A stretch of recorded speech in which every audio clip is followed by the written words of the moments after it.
जय हिंद। देखिए, अगर आप किसी भी एग्ज़ाम्स के लिए तैयारी कर रहे हो ना, चाहे वो यूपीएससी हो, एसएससी सीजीएल हो, स्टेट पब्लिक सर्विस कमीशन के एग्ज़ाम्स हो, किसी भी एग्ज़ाम्स के लिए इंडियन पॉलिटी एक इंपॉर्टेंट पार्ट होता है ना फ्रेंड्स। अब इस वीडियो में हम डिस्कस करने जा रहे हैं प्रियम्बल ऑफ द कॉन्स्टिट्यूशन। इस प्रियम्बल ऑफ द कॉन्स्टिट्यूशन को मैं दो पार्ट्स में यानी दो वीडियो में डिस्कस करने की आपके साथ कोशिश करता हूँ। ये पार्ट फर्स्ट मैंने इसलिए लिखा है क्योंकि मैंने दूसरे वीडियो भी अपलोड करूँगा, इसके बाद है ना डिस्कस करूँगा आपके साथ। बस अपने पास हार्ड कॉपी ज़रूर रखिए, हाइलाइटर ज़रूर रखिए, जहाँ पे भी इंपॉर्टेंट पॉइंट लगे ना वहाँ जाके आप हाईलाइट कर सकते हैं। यह है latest edition, Laxmikanth revise 6 revise edition. लेकिन आगे बढ़ने से पहले चैनल को सब्सक्राइब ज़रूर कीजिए, अपने फ्रेंड्स के साथ शेयर करिए जो भी किसी भी टाइप के एग्ज़ाम्स के लिए तैयारी कर रहे हो और जीएस पढ़ना चाहते हो मेरे चैनल यानी लेट्स लर्न जीएस के साथ। देखिए फ्रेंड्स, पहले हम कुछ बेसिक है ना ब्रीफली इंट्रोडक्शन करेंगे प्रियम्बल को लेके। जो प्रियम्बल है ना फ्रेंड्स, ये अमेरिकन कॉन्स्टिट्यूशन में स्टार्ट हुआ था ना। अब फिर बहुत सारे कंट्रीज़ आए, फिर उन्होंने भी अपना संविधान को लेके आए, फिर इंक्लूडिंग हमारे देश ने भी अपने प्रियम्बल डाल दिया कॉन्स्टिट्यूशन के अंदर। कॉन्स्टिट्यूशन प्रियम्बल जो है ना फ्रेंड्स, ये इंट्रोडक्शन है किसका, कॉन्स्टिट्यूशन का। दैट मीन्स प्रियम्बल है या ये है इंट्रोडक्शन किसका, कॉन्स्टिट्यूशन का। NF फाल्केवाला एक eminent jurist and constitutional expert है ना, ये प्रियम्बल को लेके क्या बोल रहे हैं, आइडेंटिटी कार्ड है किसका, कॉन्स्टिट्यूशन का। दैट मीन्स कॉन्स्टिट्यूशन का आइडेंटिटी कार्ड कौन है, प्रियम्बल। अब ये याद रखिए। ये कौन कहते हैं, NF Palkhivala, eminent jurist and constitutional expert है ना। अब हमारा प्रियम्बल जो है ना फ्रेंड्स, ये किसके ऊपर बेस्ड है, ऑब्जेक्टिव रेजोल्यूशन, जो हमने पिछले वीडियो में है ना, आप जाके प्लेलिस्ट में जाके चेकआउट कर सकते हैं। ऑब्जेक्टिव रेजोल्यूशन मैंने आपके साथ अच्छे से डिस्कस किया था, जो कि ड्राफ्ट किया था किसने, पंडित नेहरू जी ने कॉन्स्टिट्यूशन असेंबली के अंदर है ना। कुछ जो प्रियम्बल के अंदर 3 ऐसे भी टर्म्स है ना फ्रेंड्स, जो 42nd constitutional amendment act of 1976 में ऐड हुआ। ये क्या क्या है, sovereign, secular, socialist and integrity ना। सोशलिस्ट, सेक्युलर एंड इंटीग्रिटी आप देख सकते हैं प्रियम्बल के अंदर, सोशलिस्ट, सेक्युलर एंड इंटीग्रिटी है ना। मैं यहाँ पे पेन लेता हूँ आपको दिखाने के लिए ना। इंटीग्रिटी, सोशलिस्ट एंड सेक्युलर, ये जो 3 शब्द है ना फ्रेंड्स, ये ऐड हुआ था 42nd constitutional amendment act of 1976। ये छोटे छोटे एग्जाम में पूछे जाते हैं। अब देखिए, आप पढ़िए प्रियम्बल के अंदर क्या लिखा है, we the people of India having solemn resolved to constitute India into है। हम ही लोग हैं, इंडिया के लोग हम रिजॉल्व करते हैं। इंडिया क्या है, सॉवरेन है, सोशलिस्ट है, सेक्युलर है, डेमोक्रेटिक रिपब्लिक है। किसके लिए है, हमारे सिटीजन्स के सिक्योर के लिए। अब हम किस चीज़ों में जस्टिस देते हैं, सोशल, इकोनॉमिक, पॉलिटिकल में लिबर्टी है आपको, थॉट को लेके, अपने एक्सप्रेस को लेके, बिलीफ को लेके, फेथ को लेके एंड वर्शिप को लेके। आपको इक्वलिटी है किसके अंदर, ऑफ स्टेटस ऑफ अपॉर्चुनिटी को लेके, and to promote them among all, सबके लिए ये प्रमोट होगा है ना, with the people of India के लिए। फ्रेटर्निटी है, सेंस ऑफ ब्रदरहुड है, assuring the dignity of individual है ना।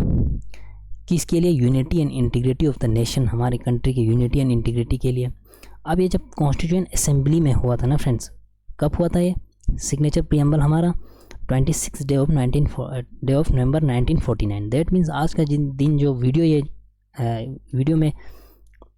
वीडियो बना रहा हूँ ना फ्रेंड्स, आज के दिन 26 नवंबर 1949, इसी दिन हमारा प्रियम्बल को भी बनाया था, एडॉप्ट हुआ था, एनेक्ट हुआ था, and give our self to this constitution, हमें कॉन्स्टिट्यूशन दिया था ना। यह है आपके प्रियम्बल, आप जाके देख सकते हैं, किसी भी एग्जाम के पर्सपेक्टिव से ये बहुत ज़रूरी है प्रियम्बल। अब आप देखिए, किसी भी चीज़ को बनाने के लिए तो कुछ ना कुछ चाहिए ना, जैसे आपको खाना बनाना हो या उसमें हल्दी, नमक, ये चीज़ें चाहिए ना। इस तरह प्रियम्बल के लिए क्या क्या सोर्सेज हैं, ये आप देखिए किताब के हिसाब से। पहला सोर्स है source of authority of the constitution, कि भाई कॉन्स्टिट्यूशन का अथॉरिटी कौन है। अथॉरिटी कौन है, हम ही लोग हैं ना, भारत के लोग हैं। यहाँ लिखा भी है, the preamble states that the constitution derive it's authority from the people of India ना। कॉन्स्टिट्यूशन ने अपना जो है ना अथॉरिटी लिया है किससे, पीपल ऑफ इंडिया, हमारे लोगों से ही है ना। यह है पहला सोर्स। अब हमारा स्टेट कैसा होना चाहिए, इंडिया का स्टेट मीन्स कंट्री की, हमारा इंडिया कैसा होना चाहिए, सोशलिस्ट, सेक्युलर, डेमोक्रेटिक, रिपब्लिक है ना। यह है आपका nature of Indian state. Objective क्या है, हमारा मेन ऑब्जेक्टिव है कॉन्स्टिट्यूशन का जस्टिस देना, लिबर्टी देना, आपको इक्वलिटी देना, आपको फ्रेटर्निटी होना as the main objective of our constitution. That means objective of the constitution, आप मेन जो ऑब्जेक्टिव है ना कॉन्स्टिट्यूशन का, ये है justice, liberty, equality and fraternity. That is the main objective of our constitution. हमारे संविधान का मेन ऑब्जेक्टिव्स आप ये 4 याद रखिए ना। अब डेट ऑफ एडॉप्शन कब हुआ था? 26 डे ऑफ नवंबर 1949, आज के ही दिन जो वीडियो आज मैं बना रहा हूँ ना, ये है आपका source of authority. Ingredients of the preamble, ingredients of the preamble में क्या क्या आता है कि अथॉरिटी जो है ना वो आएंगे हमारे लोगों से ही। हमारा स्टेट कैसा होना चाहिए, कंट्री कैसा होना चाहिए, सॉवरेन, सोशलिस्ट, डेमोक्रेटिक, रिपब्लिक, जो हम आगे डिस्कस करेंगे, है ना। ऑब्जेक्टिव क्या है हमारा कॉन्स्टिट्यूशन का? लिबर्टी होना चाहिए, आप जस्टिस होना चाहिए, इक्वलिटी एंड फ्रेटर्निटी होना चाहिए, आपका कॉन्स्टिट्यूशन का मेन ऑब्जेक्टिव। एंड जो हमारा एडॉप्शन हुआ था, एडॉप्ट हुआ था कॉन्स्टिट्यूशन कब? 26 नवंबर 1949 को। अब आप ये पॉइंट्स याद रखिए। अब जो मैंने कुछ टर्म्स बोला था ना, आपका जो है नेचर ऑफ इंडियन स्टेट, अब इसमें बहुत सारे ऐसे ऐसे टर्म्स हैं जो हम एक एक करके डिस्कस करेंगे। पहला है सॉवरेन। देखिए सॉवरेन क्या होता है? सॉवरेन का मतलब हुआ फ्रेंड्स कि ना हम किसी के ऊपर डिपेंड हैं, ना हम किसी का डोमिनियन है ना। पहले क्या हम किसके डोमिनियन थे? ब्रिटिश का, है ना। इंग्लैंड के हम डोमिनियन के अंदर थे, बट नाउ वी आर क्या है? इंडिपेंडेंट स्टेट, है ना। आपकी किताब में भी लिखा है the word sovereign implies, sovereign जो है ना ये क्या इम्प्लाइज कर रहा है ना, इंडिया किसी के ऊपर डिपेंड है, ना हम किसी के ऊपर किसी का डोमिनियन के अंदर है आप, है ना। 1950 तक, है ना। 26 जनवरी 1950 हम किसके डोमिनियन थे? ब्रिटिश, है ना, इंग्लैंड के डोमिनियन के अंदर थे। बट जब हमारा देश आज़ाद हुआ, फिर हमारा संविधान बन के तैयार हुआ, तब से हम क्या है, ना हम किसी के डोमिनियन के अंदर हैं और ना हम किसी के ऊपर डिपेंड है। अब हम क्या है? एक इंडिपेंडेंट स्टेट, कि भाई हमारा अथॉरिटी के अबव कोई नहीं है ना। अब हमारा अफेयर्स हम खुद करते हैं, इंटरनली भी और एक्सटर्नली भी, है ना। ये है आप क्या है? सोवरेन के अंदर। जब 1949 में क्या डिक्लेयर होना फ्रेंड्स, हमारा कंट्री जो है ना, इंडिया कॉमनवेल्थ मेंबर्स बन के रहेंगे। इसका मतलब इससे फिर कॉन्स्टिट्यूंट असेंबली के अंदर बहुत ज़्यादा बहस हुआ, डिबेट हुआ कि भाई अभी हम आज़ाद हुए तो हम फिर इनके अंदर, ये बहुत सारे जब डिबेट हुआ ना, तो इससे ये मतलब नहीं है कि कॉमनवेल्थ के मेंबर्स बनने से हमारा सॉवरेंटी के ऊपर कुछ फ़र्क पड़ता है ना। अब बहुत सारे सॉवरेन कॉमनवेल्थ नेशन वो नेशंस हुए जो कभी ना कहीं किसी टाइम ब्रिटिश के अंडर थे। जैसे इंडिया भी ब्रिटिश के अंडर थे 1947 जब हमें आज़ाद मिला, है ना। इससे हमारे सॉवरेंटी के ऊपर कुछ फ़र्क नहीं पड़ता, यानी कि हम ना ब्रिटिश के ऊपर डिपेंड हैं, ना हम ब्रिटिश के डोमिनियन में, है ना। Now we are independent state, है ना। ये लिखा है आपकी किताब में, this extra constitutional declaration doesn't affect India sovereignty in any manner, किसी भी मैनर में इससे हमारे सॉवरेंटी के ऊपर कुछ फ़र्क नहीं पड़ते हैं। हम दोस्ती बढ़ाने के लिए कॉमनवेल्थ मेंबर्स बने हुए थे ना। सेकेंड वर्ल्ड वॉर होता है, फिर 1945 में यूनाइटेड नेशन ऑर्गेनाइजेशन बनता है ना फ्रेंड्स। उसके बाद क्या होता है, हम यूनाइटेड नेशन ऑर्गेनाइजेशन के मेंबर भी ले लेते हैं। हमारा ऑब्जेक्टिव क्या है? पूरी दुनिया में अमन रहना, शांति रहना, वर्ल्ड पीस के लिए, है ना। इन चीज़ों के लिए हमने यूनाइटेड नेशन से अपना यूनाइटेड नेशन के मेंबर भी बने, हैं ना। इससे मतलब इसका मतलब ये नहीं हुआ कि हमारे सॉवरेन के ऊपर कुछ फ़र्क पड़ता है, कि हमारे इंटरनल एंड एक्सटर्नल जो अफेयर्स हैं ना हम वो खुद करते हैं, बट हम मेंबर बन रहे किनके? इन बॉडीज़ के, है ना। इससे हमारा सॉवरेन के ऊपर कुछ नहीं फ़र्क पड़ता है। बी ए सॉवरेन स्टेट हम क्या करते हैं कि हमारे पास अगर फॉरेन की टेरिटरी हम ले भी सकते हैं और फॉरेन की टेरिटरी हम दे भी सकते हैं। अगर आपने बांग्लादेश और इंडिया का कुछ रिलेशन पास की न्यूज़ में आपने सुना होगा ना, ये हुआ आपका सॉवरेंटी, सॉवरेन। सेकंड है हम सोशलिस्ट। सोशलिस्ट का क्या मतलब हुआ? ये वो जो वर्ड है ना फ्रेंड्स, सोशलिस्ट, ये एक्ट हुआ है 42nd constitutional amendment act of 1976। अब ये याद रखिए, जब हमारा कॉन्स्टिट्यूशन के अंदर है ना फ्रेंड्स, उससे पहले सोशलिस्ट क्या नहीं थे? हाँ बेशक थे। किसके फॉर्म में थी? ये directive principle of state policy. मगर क्या था ना फ्रेंड्स, उसमें क्या था, जब ये सोशलिस्ट वर्ड टर्म जो ऐड हुआ ना 42nd constitutional amendment act of 1976, तब से ये क्या हुआ? एक्सप्लिसिट मीन्स साफ साफ हमें देखने लगे, है ना। बट उससे पहले क्या नहीं था? बेशक था। किसके फॉर्म में था? ये directive principle of state policy के फॉर्म में। अब है क्या सोशलिस्ट? आप ये देखिए नीचे, कांग्रेस का एक सेशन होता है, अवधि सेशन। उस सेशन में क्या हुआ, कांग्रेस ने भी काफ़ी कोशिश किया था कि हमारे यहाँ सोशलिस्ट पैटर्न रहे। अब इस सोशलिस्ट पैटर्न में होता क्या है, अब यह देखिए नीचे नीचे सब कुछ लिखा है ना। हमारा जो ब्रांड है ना फ्रेंड्स, हमारा brand, Indian brand of socialism क्या है, एक डेमोक्रेटिक सोशलिज्म है। एक होता है डेमोक्रेटिक सोशलिज्म, दूसरा हुआ कम्युनिस्टिक सोशलिज्म या स्टेट सोशलिज्म। स्टेट सोशलिज्म के अंदर क्या होता है ना, सारा जो जितने भी चीज़ है ना वो सब नेशनलाइज होते हैं ना, गवर्नमेंट ओन करते हैं। अगर चाइना जाएंगे, रशिया जाएंगे ना, सारा किसके अंदर है, गवर्नमेंट के अंदर है। बट हमारा जो ब्रांड है ना फ्रेंड्स सोशलिज्म का, यह है डेमोक्रेटिक सोशलिज्म। यहाँ पे क्या है, पब्लिक भी है, मीन्स गवर्नमेंट भी बहुत सारी चीज़ों को अपना ओन करते हैं, प्राइवेट चीज़ें भी है और दोनों का ज्वाइंट सेक्टर्स भी है ना, public private and joint sectors जिसको आप बोलते हैं। दैट मीन्स हमारा यहाँ पे क्या है, अब मैं बात ऐड करता हूँ ना, यहाँ पे किताब में भी लिखा है फ्रेंड्स, जो स्टेट सोशलिज्म है ना फ्रेंड्स, इसके अंदर क्या होता है, जितने भी means of production and distribution है ना, वो सारा कौन ओन करता है, स्टेट ओन करता है। स्टेट का मतलब यहाँ क्या है, स्टेट नहीं, राज्य नहीं, ये पूरे कंट्री मतलब गवर्नमेंट ओन करते हैं ना, गवर्नमेंट ओन करते हैं। अगर आप चाइना जाएंगे तो गवर्नमेंट ओन करते हैं ना, कम्युनिस्टिक है। बट हमारा जो ब्रांड है ना, यह है mixed economy. That means mixed क्या है, पब्लिक भी है, प्राइवेट भी है, ज्वाइंट भी है ना, गवर्नमेंट का भी है, प्राइवेट भी है, और दोनों ऐसे भी बहुत सारे कंपनीज है जो गवर्नमेंट का और पब्लिक के दोनों के शेयर होते हैं ना। दैट मीन्स मिक्स्ड इकोनॉमी है, इसको बोलते हैं डेमोक्रेटिक सोशलिज्म, है ना। बट कांग्रेस का जब आबादी सेशन हुआ था ना 1955 में, इस आबादी सेशन में उन्होंने कोशिश किया था कि हमारा जो सिस्टम जो है ना वो सोशलिस्ट पैटर्न में रहे। अब इकोनॉमी को बढ़ाना है भाई, उस हिसाब से फिर टाइम टू टाइम बहुत सारे चेंजेस हुआ। अब सुप्रीम कोर्ट का क्या कहना है ना, डेमोक्रेटिक सोशलिज्म को लेके हम एक ही चीज़ के लिए ला रहे हैं, पॉवर्टी को ख़त्म करने के लिए, इग्नोरेंस को, डिजीज़ को, इनइक्वालिटी ऑफ अपॉर्चुनिटी को ख़त्म करने के लिए, आपकी किताब में ही लिखा है। अब क्या हुआ ना फ्रेंड्स, 1991 का है ना, 1991 में न्यू इकोनॉमिक पॉलिसी हुआ। उसमें क्या हुआ, हमने पूरी दुनिया को अपनी इकोनॉमी खोल दी। यहाँ पे बहुत सारे दुनिया से मल्टीनेशनल कंपनीज़ यहाँ आए, बहुत सारे कंपनी, नए कंपनी खोल दिए गए ना। उससे क्या हुआ, हमारे सोशलिज्म के ऊपर फ़र्क तो पड़ा, मगर इतना डायल्यूट नहीं हुआ ना, dilute the socialist credential of Indian state ना। अब सोशलिज्म में तो होता है ना कि मतलब ज़्यादातर चीज़ों को नेशनलाइज बनाओ, है ना, गवर्नमेंट ओन करो। बट इकोनॉमिक पॉलिसी आया 1991 के अंदर, तब क्या हुआ ना फ्रेंड्स, मेजर चेंज हुआ। बहुत सारे ऐसे भी चीज़ है जो मतलब गवर्नमेंट ही ओन करते हैं, जैसे मतलब न्यूक्लियर पावर को लेके, किसी भी चीज़ को लेके ना, जो मतलब जिसके अंदर प्राइवेट करना थोड़ा बहुत सोचने वाली बात है ना, उन चीज़ों में क्या है ना, गवर्नमेंट कंट्रोल करते हैं। दैट मीन्स स्टेट है ना, नेशनलाइज है। बट ऐसे भी बहुत सारे कंपनीज़ हैं जो प्राइवेट हैं। जब 1991 के इकोनॉमिक पॉलिसी आए ना, तो पूरी दुनिया के लिए हमने अपनी इकोनॉमी को खोल दिया ना। अपनी इकोनॉमी तो बढ़ाना था हमें, अपनी इकोनॉमी को खोलने के लिए लिबरलाइजेशन, प्राइवेटाइजेशन, ग्लोबलाइजेशन हमने अपनी इकोनॉमी को कर दी।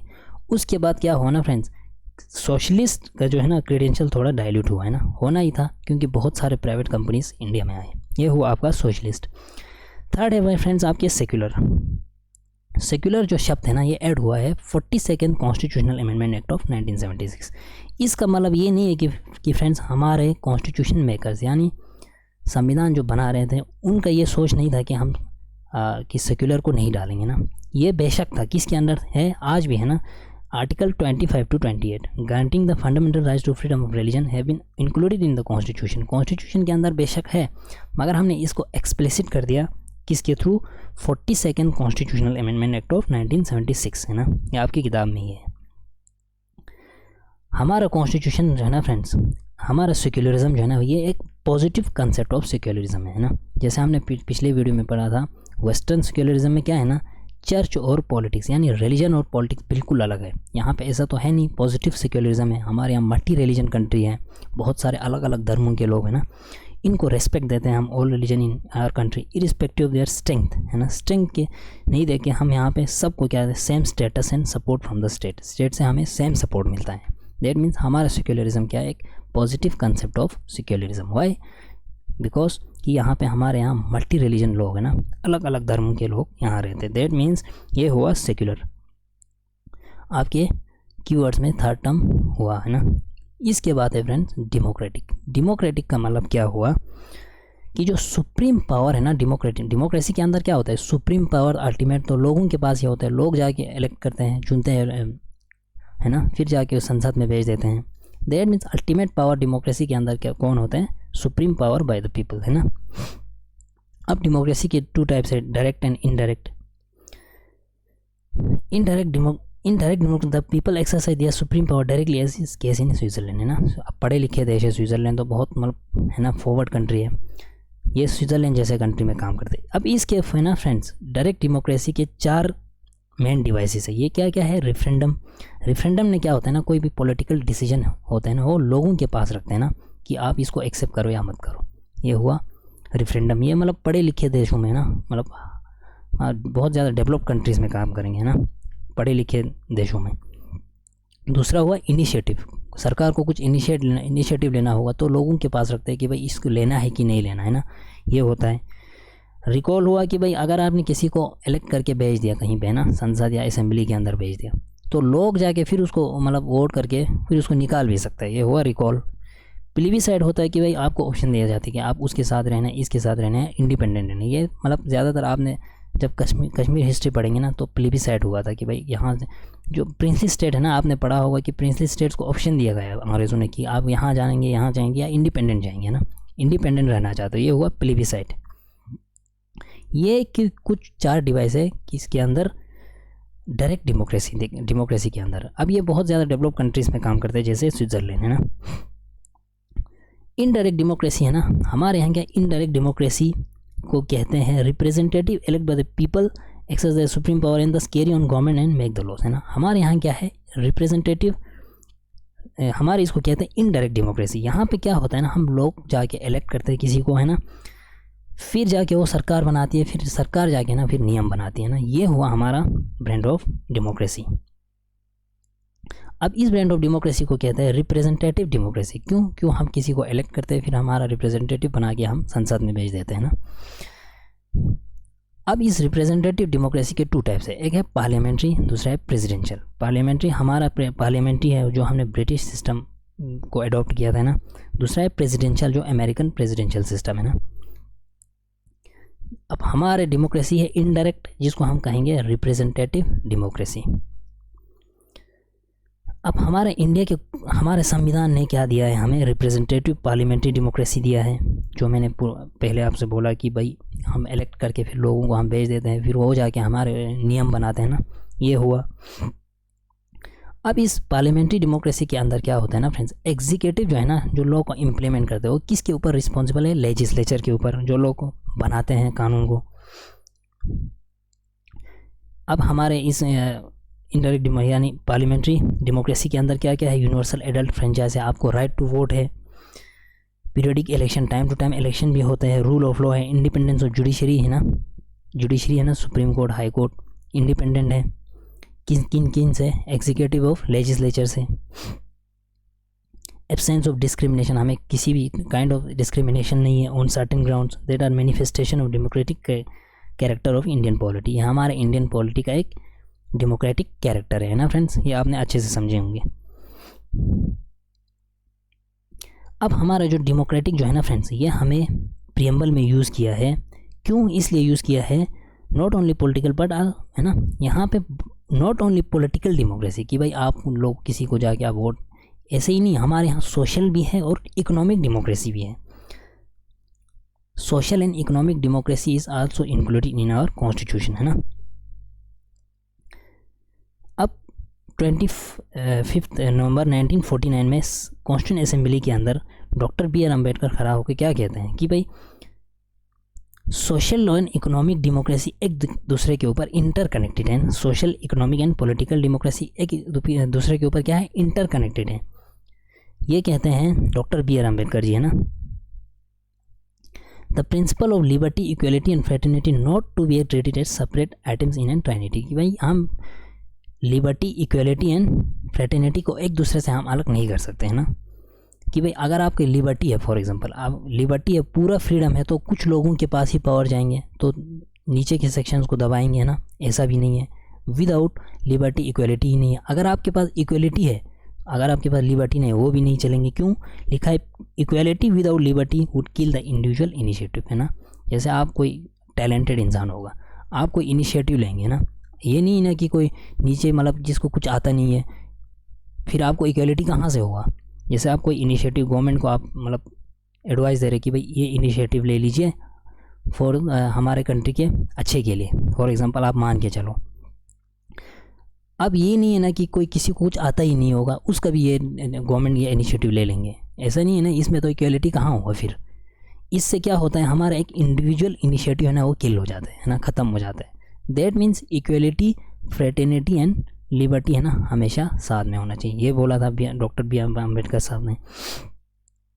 अब कॉन्स्टिट्यूशन में है ना सुप्रीम कोर्ट क्या कहते हैं कि भाई the constitution envision to establish an egalitarian social order rendering to every citizen, हमें क्या देते हैं, social economy and political justice in social and economic democracy of the Bharat republic, है ना, ये आप किताब में पढ़ सकते हैं ना। ये हुआ इकोनॉमिक डेमोक्रेसी। इसके बाद है फ्रेंड्स रिपब्लिक। 5th पॉइंट है रिपब्लिक। रिपब्लिक के अंदर क्या है ना friends, the democratic polity can be classified into 2 categories, एक होता है मोनार्क एंड दूसरा रिपब्लिक। अब हमारे यहाँ पे है रिपब्लिक, मोनार्क तो किंग है नहीं ना, जैसे आप इंग्लैंड में चले जाएंगे ना वहाँ पे क्या है, एक किंग और क्वीन है जो आपने हेरिडिटी बेस पे कि आप उसका बेटा आया, फिर उसका पोता आया, फिर उसका कोई और आया, इसके हिसाब से चलता है। बट हमारे यहाँ क्या होता है ना, इलेक्ट हो के हम, जैसे हमने संसद में भेज दिया मैम किसी भी मेंबर्स को, है ना, लोकसभा के मेंबर ऑफ पार्लियामेंट बना के, अब वो लोग जाके फिर क्या करते हैं, प्रेसिडेंट को इलेक्ट कर देते हैं। इनडायरेक्ट इलेक्शन है, बट हम अपने हेड ऑफ द स्टेट को क्या करते हैं, इलेक्शन के थ्रू हम इलेक्ट करके टॉप के पोजीशन पे भेज देते हैं। बट ऐसा अब अगर आप इंग्लैंड में जाके देखेंगे ना, वहाँ कुछ नहीं है ना, ऐसा नहीं है ना कि हेड ऑफ द स्टेट को वहाँ पे इलेक्शन के थ्रू भेजा जाता है। वहाँ पे किंग या हो क्वीन वहाँ पे जाके अपना ये गद्दी को संभालते हैं ना। बट हमारे यहाँ क्या है कि भाई on the other hand the head of the state is always elected directly और indirectly for a fix period, है ना, फिक्स पीरियड के लिए। हमारे यहाँ प्रेसिडेंट के 5 साल होते हैं ना, यूएस में अगर चले जाएंगे ना वहाँ 4 साल के लिए, कि भाई फिक्स पीरियड के लिए हम हेड ऑफ द स्टेट को हम क्या करते हैं, इलेक्ट करते हैं। ये हुआ रिपब्लिक। डेमोक्रेटिक पॉलिटिक्स को कितने हिस्सों में बांटते हैं हम, टू हिस्सों में ना, 2 टाइप्स में, एक हुआ मोनार्की, सेकंड हुआ रिपब्लिक। हमारा है Republic. Therefore the term republic in our preamble indicates India has elected head called the president, हमारा प्रेसिडेंट है जो हम इलेक्ट करते हैं ना, जो 5 साल के लिए इलेक्ट करते हैं। ये आपकी किताब में ही लिखा है, आप पढ़ सकते हैं। ए Republic also means 2 more things। अब रिपब्लिक के अंदर भी 2 चीज़ें हैं, आप ये याद रखिए, एग्जाम के पॉइंट ऑफ व्यू से ज़रूरी है। 1 wasting of political sovereignty in the people, not in only a single individual like king. Democratic Republic के अंदर क्या है कि हम एक इंसान को सारा पावर नहीं देते हैं, लाइक किंग के अंदर, लाइक जैसे आप ब्रिटेन में चले जाएंगे सारे वो पावर जो है वो खुद एंजॉय करते हैं। बट ऐसा भी नहीं है ना, हमारे यहाँ कोई डिस्क्रिमिनेशन नहीं है, कोई भी जाके आप प्रेसिडेंट के चुनाव में लड़ सकते हैं। ये हुआ रिपब्लिक विदाउट एनी डिस्क्रिमिनेशन। ये हुआ रिपब्लिक फ्रेंड्स। इसके बाद है जस्टिस। जस्टिस आप में आपको किन किन चीज़ों में जस्टिस है, सोशल, इकोनॉमिक एंड पॉलिटिकल,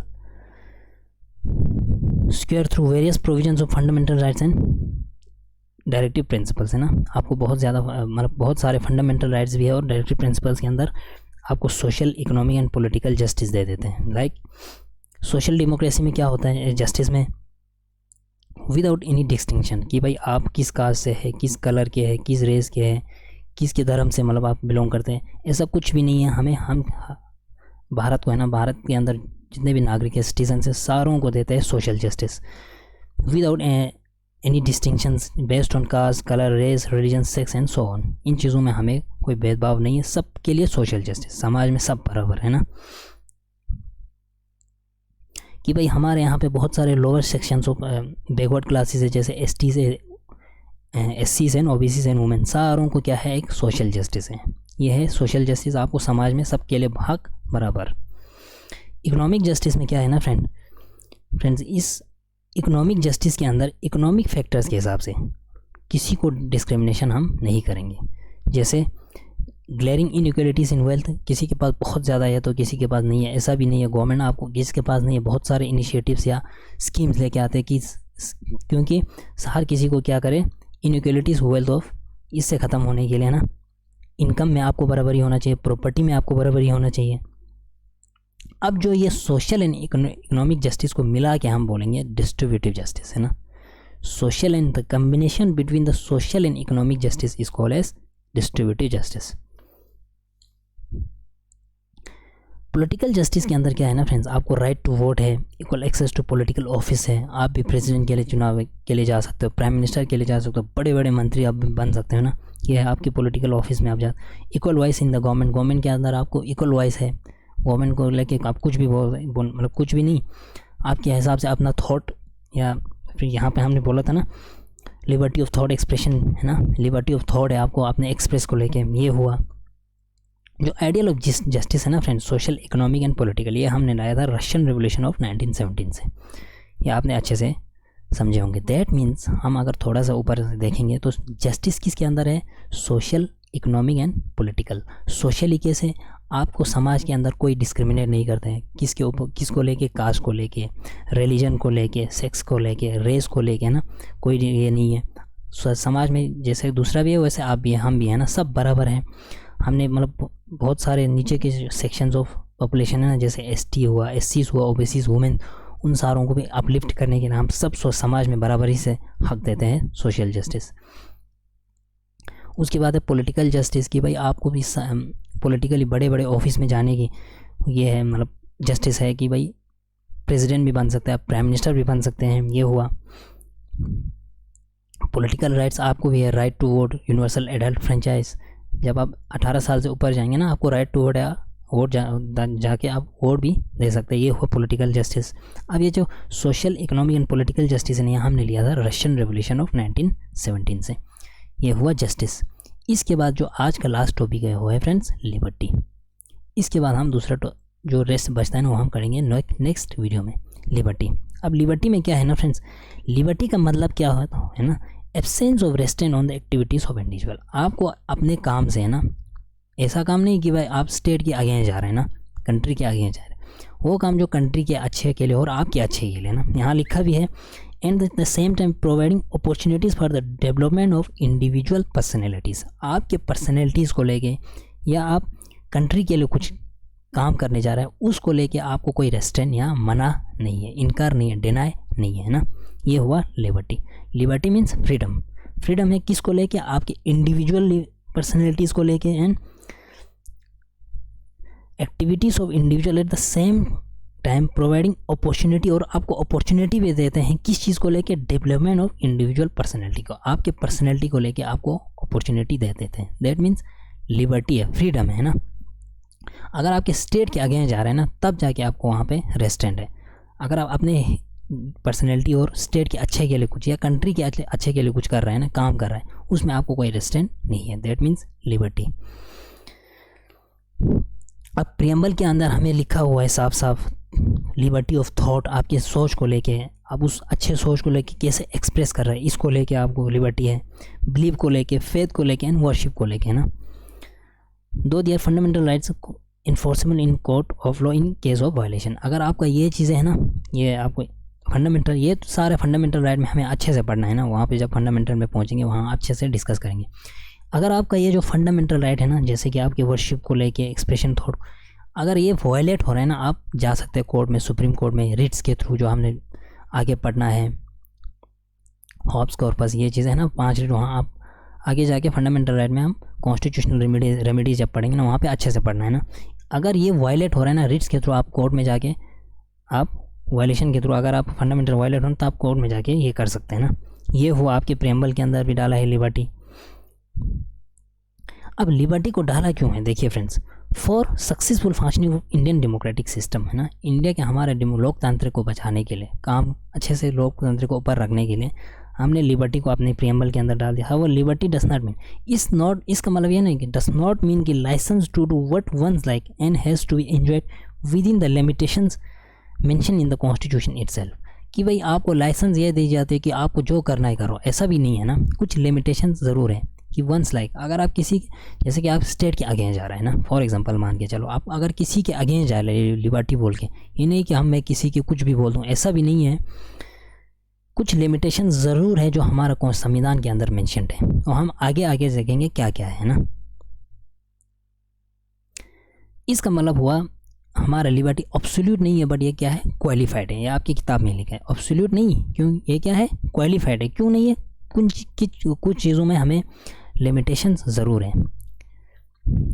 ये नहीं कि आप कुछ भी मन में आए वो करना है, लिबर्टी है आपको, बेशक है, आपके काम को लेके, आप क्या कर रहे हो, जैसे कि फॉर एग्जांपल आप कंट्री के डेवलपमेंट के लिए बहुत कुछ अच्छा इनिशिएटिव लेने जा रहे हो ना, ये हुआ आपका लिबर्टी है, आपको हक है, आपके थॉट बोल सकते हैं, आप एक्सप्रेस कर सकते हो। दैट डजंट मीन कि आपके ऊपर लेसन्स है तो आप कुछ भी करो, to do what one's like, आप किसी को भी मतलब अगर आपने किसी कोई काम कर देना स्टेट के अगेंस्ट या किसी के इंडिविजुअल के अगेंस्ट, वो नहीं करना है। लिबर्टी है बेशक, बट कुछ लिमिटेशंस भी ज़रूर है, ये है हमारे प्रियम्बल के अंदर, है ना।